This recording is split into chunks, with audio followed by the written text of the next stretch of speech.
comes with a job and a paycheck. Millions of Americans never thought they'd be out of work. Many of them never even envisioned the idea, are facing eviction, waiting for hours in their cars to feed their families as they drive up to a food bank. Millions have kept their jobs but have seen their hours and paychecks reduced, barely hanging on as well. That's happening today in the United States of America. Just as in the midst of the dark winter of this pandemic, as cases, hospitalizations, and deaths spike at record levels, there is real pain overwhelming the real economy. One where people rely on paychecks, not their investments, to pay for their bills and their meals and their children's needs. You won't see this pain if your scorecard is how things are going on Wall Street. But you will see it very clearly if you examine what the twin crises of a pandemic and this sinking economy have laid bare. The growing divide between those few people at the very top who are doing quite well in this economy and the rest of America. Just since this pandemic began, the wealth of the top 1% of the nation has grown roughly $1.5 trillion since the end of last year, 4 times the amount for the entire bottom 50% of American wage earners. Some 18 million Americans are still relying on unemployment insurance. Some 400,000 small businesses have permanently closed their doors. And it's not hard to see that we're in the middle of the once-in-several-generations economic crisis with a once-in-several-generations public health crisis. The crisis of deep human suffering is in plain sight, and there's no time to waste.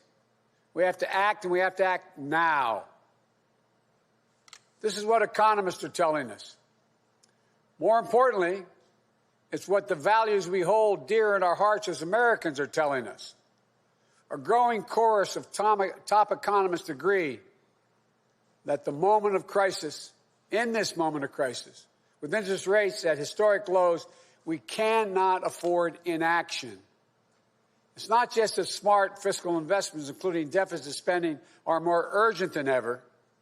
It's that the return on these investments in jobs, racial equity, will prevent long-term economic damage, and the benefits will far surpass the cost. A growing number of top economists has shown even our debt situation will be more stable, not less stable, if we seize this moment with vision and purpose. And so tonight, I'd like to talk to you about our way forward. A 2-step plan of rescue and recovery. A 2-step plan to build a bridge to the other side of the crisis we face to a better, stronger, more secure America. Tonight, I'll lay out my first step, the American Rescue Plan, that will tackle the pandemic and get direct financial assistance and relief to Americans who need it the most. Next month, my first appearance before a joint session of Congress, I will lay out my Build Back Better recovery plan. It'll make historic investments in infrastructure, that Build Back Better plan. Infrastructure, manufacturing, innovation, research and development, and clean energy. Investments in a caregiving economy and in skills and training needed by our workers to be able to compete and win in the global economy of the coming years. Moody's, an independent Wall Street firm, said my approach will create more than 18 million good-paying jobs. Our rescue and recovery plan is a path forward with both seriousness of purpose and a clear plan, with transparency and accountability, with a call for unity that is equally necessary. And unity is not some pie-in-the-sky dream. It's a practical step to getting the things we have to get done as a country get done together. As I said when it passed in December, the bipartisan COVID-19 relief package was a very important first step. And I'm grateful for the Democrats, Republicans, and independent members of Congress who came together to get it done. But I said at the time, it's just a down payment. We need more action, more bipartisanship, and we need to move quickly. We need to move fast. Our rescue plan starts aggressively in order to speed up our national COVID-19 response. The vaccines offer so much hope, and we're grateful to the scientists and researchers and everyone who participated in the clinical trials. We're also grateful for the rigorous review and testing that has led to millions of people around the world already being vaccinated safely. But the vaccine rollout in the United States has been a dismal failure thus far. Tomorrow, I will lay out our vaccination plan to correct course and meet our goal of 100 million shots at the end of my first 100 days as president. This will be one of the most challenging operational efforts we have ever undertaken as a nation. We'll have to move heaven and earth to get more people vaccinated, to create more places for them to get vaccinated, to mobilize more medical teams to get shots in people's arms, to increase vaccine supply, and to get it out the door as fast as possible. We'll also do everything we can to keep our educators and students safe, to safely reopen a majority of our K-8 schools by the end of the first 100 days. We can do this if we give the school districts, the schools themselves, the communities, the states, the clear guidance they need, as well as the resources they need that they can't afford right now because of the economic dilemma they're in. That means more testing and transportation, additional cleaning and sanitizing services in those schools, protective equipment and ventilation systems in those schools. We need to make sure that workers who have COVID-19 symptoms are quarantined, and those who need to take care of their family members with COVID-19 symptoms should be able to stay home from work and still get paid. This will reduce the spread of the virus and make sure workers get the support they need to maintain their families. But we need about $400 billion in funding from Congress to make all of what I just said happen. It's a great deal, but I'm convinced we are ready to get this done. The very health of our nation is at stake. Our rescue plan also includes immediate relief to Americans hardest hit and most in need.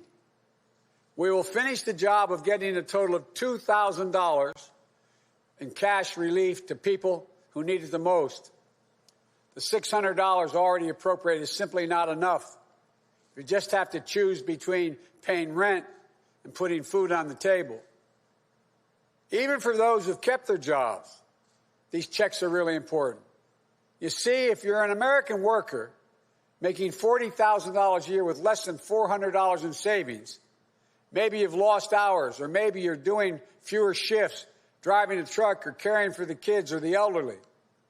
You're out there putting your life on the line to work during this pandemic and worried every week that you get sick, lose your job, or worse. $2,000 is going to go a long way to ease that pain. We'll also provide more peace of mind for struggling families by extending unemployment insurance beyond the end of March for millions of workers. That means that 18 million Americans currently relying on unemployment benefits while they look for work can count on these checks continuing to be there. Plus, there will be a $400 per week supplement so people can make ends meet. This gets money quickly into the pockets of millions of Americans who will spend it immediately on food and rent and other basic needs. As the economists tell us, that helps the whole economy grow. We'll also tackle the growing hunger crisis in America.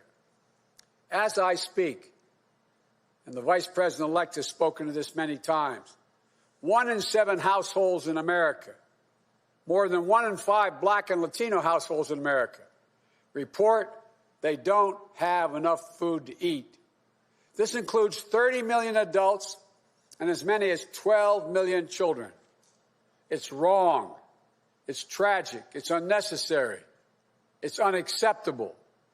So we're going to extend emergency nutritional assistance for 43 million children and their families enrolled in the SNAP program through the rest of this year. We'll help hard-hit restaurants prepare meals for the hungry, provide food for the families who need it. We will invest $3 billion in making sure mothers and their young children have the nutrition they need. This will not only meet our moral obligation we have to one another, but will also spur our economic growth, get restaurants and workers back on the job. And as we work to keep people from going hungry, we'll also work to keep a roof over their heads, to stem the growing housing crisis and evictions that are looming. Approximately 14 million Americans have fallen behind on rent, many at risk of eviction. If we don't act now, there'll be a wave of evictions and foreclosures in the coming months as the pandemic rages on. This would overwhelm emergency shelters, increase COVID-19 infections as people have nowhere to go and can't socially distance. Next week, we'll take action to extend nationwide restrictions on evictions and foreclosures. This will provide more than 25 million Americans greater stability instead of living on the edge every single month. And I'm asking Congress to do its part by funding rental assistance for 14 million hard-hit families and tenants. It will also be a bridge to economic recovery for countless mom-and-pop landlords. These crises are straining the budgets of states and cities and tribal communities that are forced to consider layoff and service restrictions of the most needed workers. It means that people putting their lives at risk are the very people now at risk of losing their jobs. Police officers, firefighters, all first responders, nurses, educators. You know, over the last year alone, over 600,000 educators have lost their jobs in our cities and towns. Our rescue plan will provide emergency funding to keep these essential workers on the job and maintain essential services. It will ensure that vaccines are administered and schools can reopen. Vice President-elect Harris and I have been speaking with county officials, mayors, governors of both parties on a regular basis. We're ready to work with them, to help them get the relief they need. Our rescue plan will also help small businesses that are the engines of our economic growth, our economy as a whole, the glue that holds communities together as well. But they're hurting badly. And you realize they account for nearly half of the entire total U.S. workforce. Our rescue plan will provide flexible grants to help those hardest hit small businesses survive the pandemic, and the low-cost capital that will help entrepreneurs of all backgrounds create and maintain jobs, plus provide the essential goods and services that communities depend upon. Last week, I laid out how we'll make sure that our emergency small business relief is distributed swiftly and equitably, unlike the first time around. We're going to focus on small businesses on Main Street. We'll focus on minority-owned small businesses, women-owned small businesses, and finally having equal access to the resources they need to reopen and to rebuild. And we will be responsible with taxpayers' dollars, ensuring accountability that reduces waste and fraud and abuse like we did in the Recovery Act that I administered in our administration. Direct cash payments, extended unemployment insurance, rent relief, food assistance, keeping essential frontline workers on the job, aid to small businesses. These are the key elements to the American Rescue Plan that would lift 12 million Americans out of poverty and cut child poverty in half. That's 5 million children lifted out of poverty if we move. Our plan will reduce poverty in the Black community by 1/3, reduce poverty in the Hispanic community by almost 40%. And includes much more, like an increase in the minimum wage to at least $15 an hour. People tell me that's going to be hard to pass. Florida just passed it. As divided as that state is, they just passed it. The rest of the country is ready to move as well. It should be a national minimum wage of $15 an hour. No one working 40 hours a week should live below the poverty line. That's what it means. If you work for less than $15 an hour and work 40 hours a week, you're living in poverty. It includes access to affordable child care that will enable parents, particularly women, to get back to work. I look forward to working with members of Congress of both parties to move quickly to get the American Rescue Plan to the American people. And then we can move with equal urgency and bipartisanship to my Build Back Better recovery plan that I will call for next month to generate even more economic growth. American manufacturing was the arsenal of democracy in World War II. It will be so again. Imagine a future made in America, all made in America, and all by Americans. We'll use taxpayers' dollars to rebuild America. We'll buy American products, supporting millions of American manufacturing jobs, enhancing our competitive strength in an increasingly competitive world. Imagine historic investments in research and development to sharpen America's innovative edge in markets where global leadership is up for grabs. Markets like the battery technology, artificial intelligence, biotechnology, clean energy. Imagine confronting the climate crisis with American jobs and ingenuity leading the world. It's time to stop talking about infrastructure and to finally start building an infrastructure so we can be more competitive. Millions of good-paying jobs that put Americans to work rebuilding our roads, our bridges, our ports, to make them more climate resilient, to make them faster, cheaper, cleaner, to transport American-made goods across our country and around the world. That's how we compete. And imagine millions of jobs in a caregiving economy to ease the financial burden of caring for young children and aged loved ones.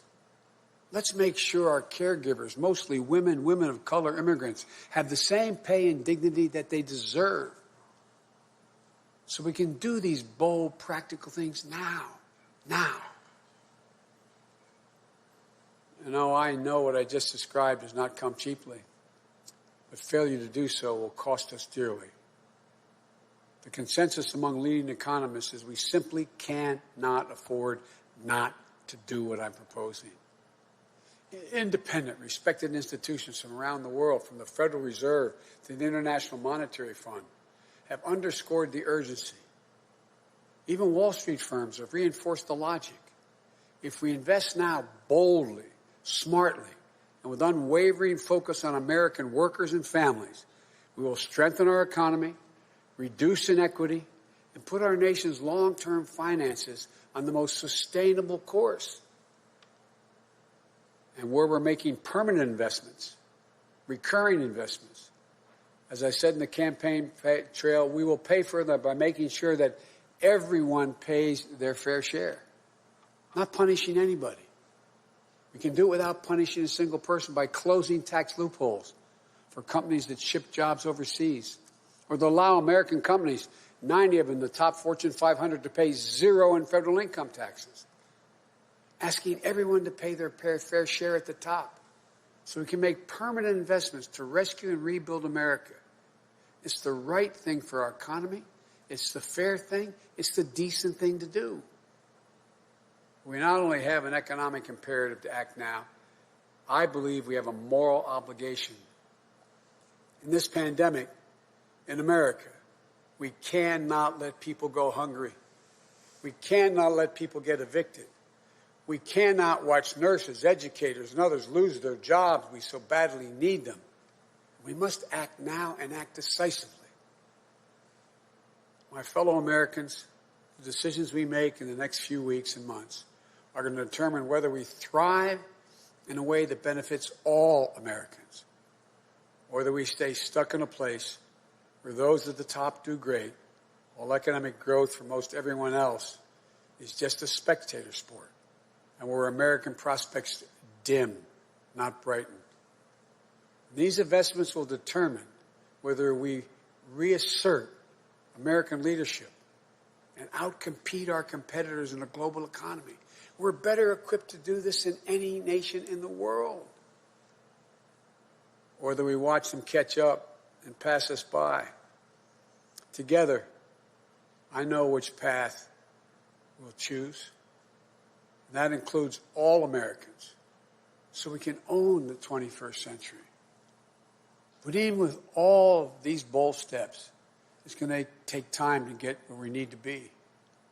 There will be stumbles, but I will always be honest with you about both the progress we're making and what setbacks we meet. And and here's the deal, the more people we vaccinate, the faster we do it, the sooner we can save lives and put this pandemic behind us and get back to our lives and our loved ones. And the sooner we can rescue and rebuild the American economy, the biggest and most profitable engine in the world. I know it's been nearly a year that tested us beyond measure. For all of you who have lost someone, my heart goes out to you. I know that feeling looking at that empty chair across the table. All of you who've fallen on hard times, I know you can never get back what you lost. But as your president, I know that every day matters and every person matters. From the very first to the nearly 400,000 lost American souls and counting, to the millions of you just looking for a fighting chance in this economy, I promise you, we will not forget you. We understand what you're going through. We will never, ever give up. And we will come back. We'll come back together. Well, we didn't get into all this overnight. We won't get out of it overnight. And we can't do it as a separated and divided nation.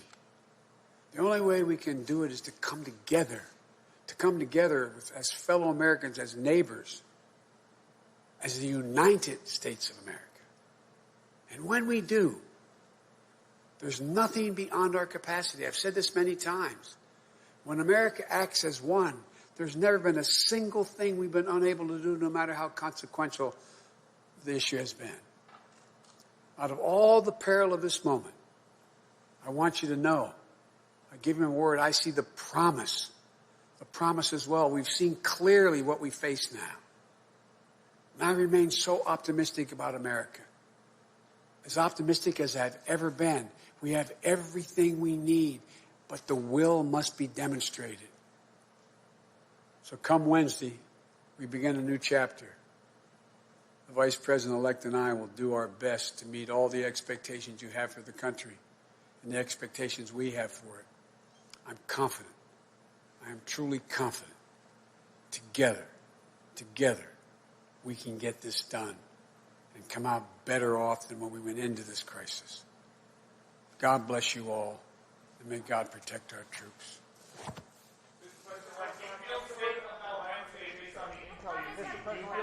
Have you heard from the parliamentarian about bifurcation, sir? Will bifurcation work with this agenda and impeachment? Okay, travelers leave alone. Travelers.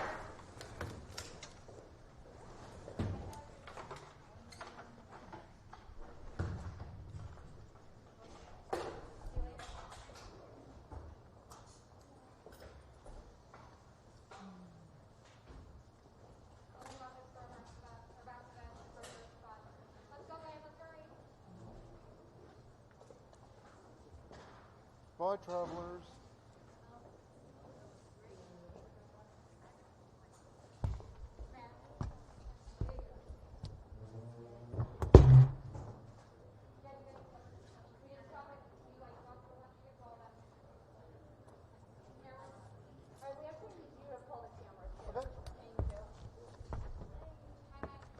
And then we come back to get the rest of the stuff.